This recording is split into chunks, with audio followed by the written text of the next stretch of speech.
this is my shitty camera too, so it's I was definitely thinking that was that. I was thinking that as well. Royal Nomi.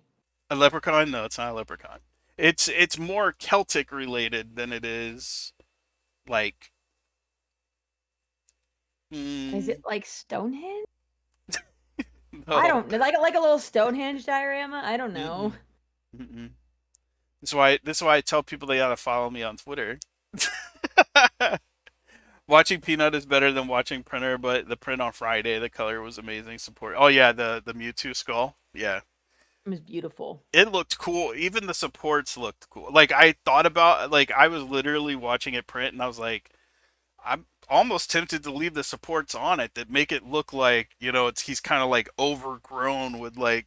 But I was like, man, the detail on the actual print, it would be a shame to leave it covered up.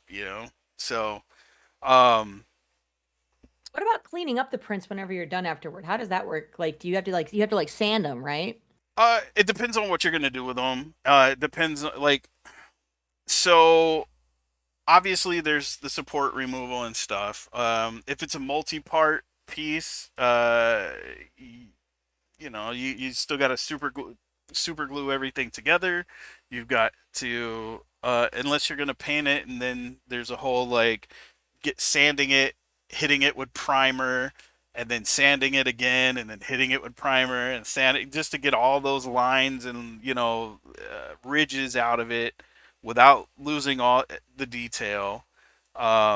And then paint each little individual piece. So if it's like split up, you can paint like you preferably if I'm gonna paint it, I like for the model to be split up so that the arms, the head, the legs, the feet, blah blah blah, aren't one part because sometimes it can be hard to get into small areas like if she's like in the one that I showed you earlier, if she's standing there with her arms crossed, then it's hard for me to get up under her elbows and stuff with a brush because it's so narrow of a gap.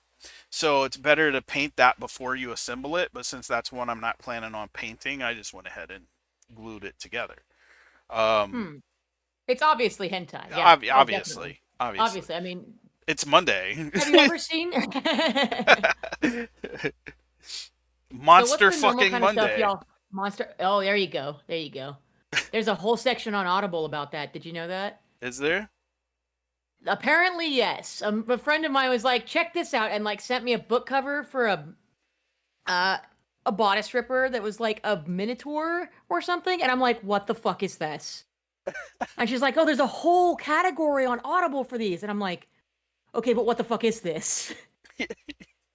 Yeah, It's for like, sure. okay, well, apparently, like, Monster Fucker is a thing on Audible, which I did not want to know, but now I have shared that knowledge with y'all, and you can take that home with you and do with it as you please. And no relation to Betty Monster, by the way. Dear God, no.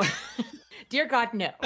No, Betty Monster, as I was telling you, is from a long evolution of it started off as Chicago Betty, which is from Chicago Ted, which is a reference to Left 4 Dead, which is one of my favorite games of all time. Right. Because the graffiti in those safe rooms was the funniest thing in the world to me because that's exactly what human beings would do in a post-apocalyptic scenarios that we would still continue to shit post to one another just with markers on walls. Right.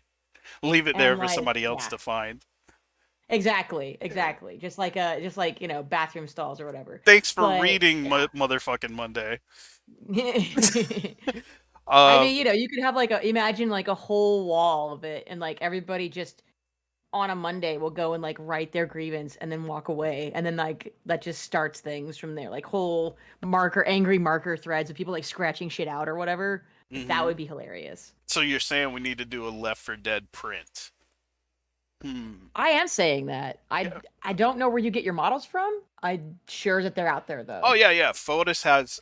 In fact, I'm pretty sure I've printed some in the past, and Fotis has some that I believe are from Left for Dead, and I know that there's like the lots of people have the zombie hand from the front, so um, Oh yeah, that's right. there's a That lot makes of sense. cool things. And also, yeah, I don't know if like I made this clear, guys, but if you're just tuning in or whatever, I am still doing the fundraiser for Stack Up. to help out with promoting mental health awareness and suicide prevention, specifically for veterans. It's a really cool cause. If you guys want to check that out, it's stackup.org, right? Uh, Yeah, stackup.org. I'll drop a link in the chat too. okay. But I mean, Yeah, I was if about. anybody has questions, also feel free to whisper to me. I mean, that's what I'm here for.